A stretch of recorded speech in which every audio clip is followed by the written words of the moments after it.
उज्जैन का महाकाल मंदिर क्यों है इतना प्रसिद्ध? क्या है उनके छुपे हुए रहस्य? क्यों होती है शमशान की राख से उनकी आरती?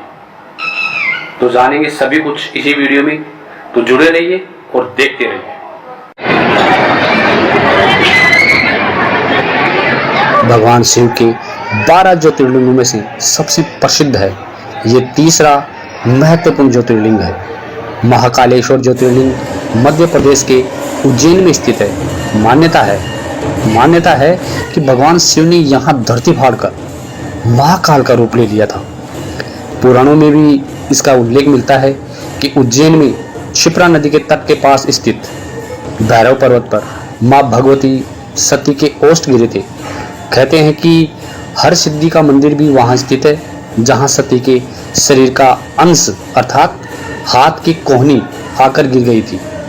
अतः इस स्थल को शक्तिपीठ के अंतर्गत भी माना जाता है। मंदिर का पुराणों में भी वर्णन मिलता है और इतिहास से पता चलता है कि उज्जैन में सन करीब 1107 से 1728 ईस्वी तक यवनों का शासन था। इनके शासनकाल में अवंतिकी के लगभग 4500 वर्षों में स्थापित हिंदुओं की प्राचीन धार्मिक परंपराएं करीब करीब नष्ट हो चुकी थी। लेकिन 1690 ईस्वी में मराठों ने मालवा क्षेत्र में आक्रमण कर दिया। नवंबर 1728 को मराठा शासकों ने मालवा क्षेत्र में अपना आधिपत्य स्थापित कर लिया।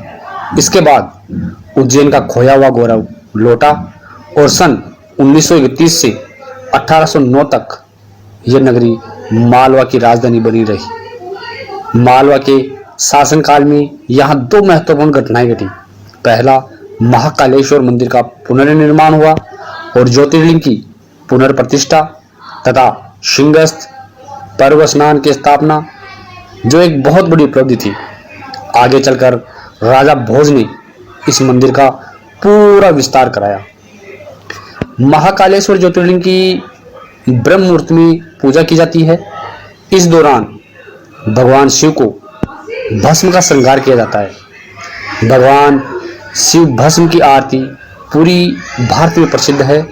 यहाँ के नियम अनुसार महिलाओं को आरती के समय घूंघट करना पड़ता है। कहते हैं कि महिलाएं इस आरती को नहीं देख सकती। इसके साथ ही आरती के समय पुजारी भी मात्र एक धोती में आरती करते हैं।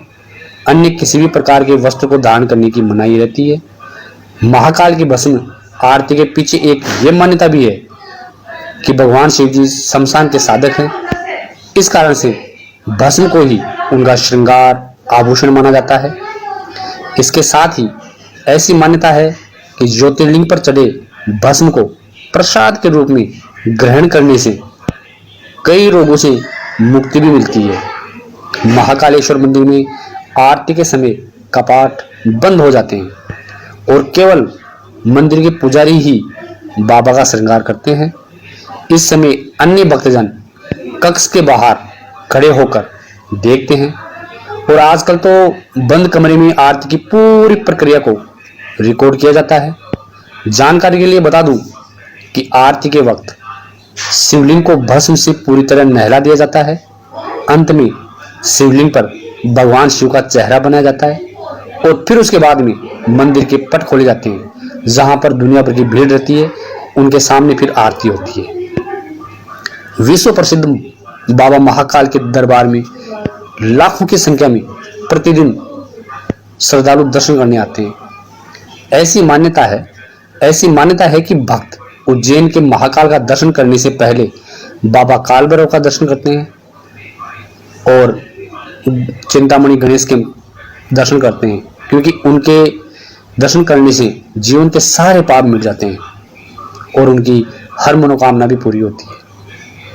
पुराणों में उल्लेख मिलता है कि क्षिप्रा नदी के तट के पास ही यह बना हुआ था और मंदिर के बाहर, जहां मेन मंदिर से हम दर्शन करके बाहर निकलते हैं, तो मंदिर के बाहर करीबन 2-2.5 किलोमीटर में फैला हुआ है जो अभी बनाया गया है। उसे कहते हैं महालोक, शिव महालोक। इस महालोक में बहुत सारी लीलाओं का उदाहरण मिलता है।